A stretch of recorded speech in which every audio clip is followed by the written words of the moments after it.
Hey everyone, welcome. Today, we're going to pull back the curtain and really unlock the secrets to explaining pretty much any topic you're passionate about, not just clearly, but with real power. So let's start with a feeling I bet we all know. You're trying to explain the rules to your favorite game, or maybe a story you just fell in love with, and you look up and you just see this totally blank, confused face staring back at you. It's so frustrating, right?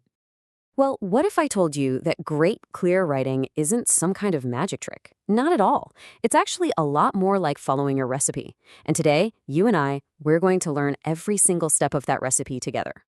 All right, let's dive right in. Our first section here is all about that recipe. What are the core ingredients? The things that make an explanation truly work. Here they are, the 4 absolute essentials for clarity. You can't have one without the others.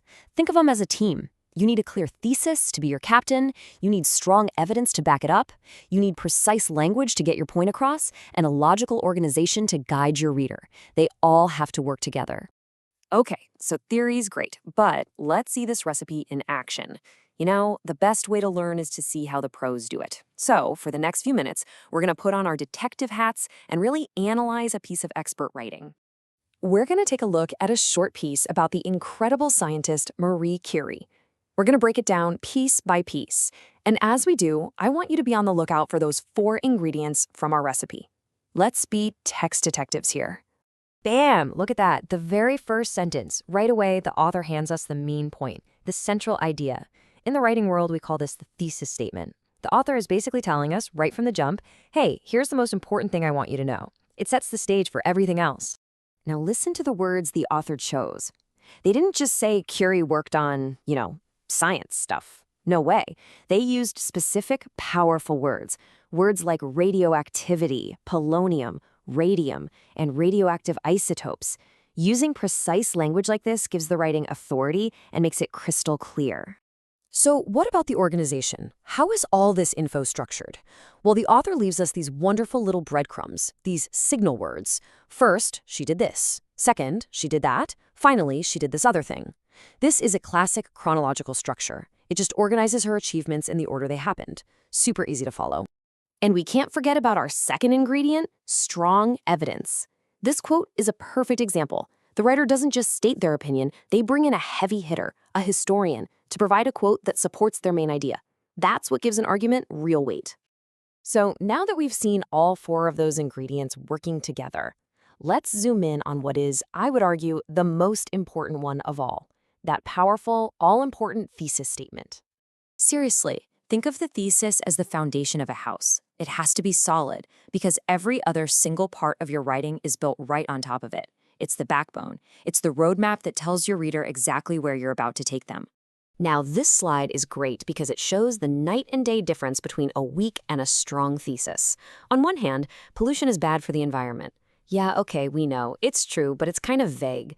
But look at the strong thesis. It's a powerhouse. It tells us the type of pollution, industrial, where it's a problem, marine ecosystems, and why it's a problem, toxic chemicals, plastic, and nutrients. See the difference? So much more information. Okay, let's do a little workshop right here, right now. Here's a weak thesis. Social media affects teenagers. Again, it's true, but it's not very helpful, is it? How could we make this stronger? What key information is missing here? A great thesis has to get specific about the how and the what. So instead of that vague statement, a much stronger version is something like, unregulated social media use can negatively impact mental health by creating social pressure and exposure to cyberbullying.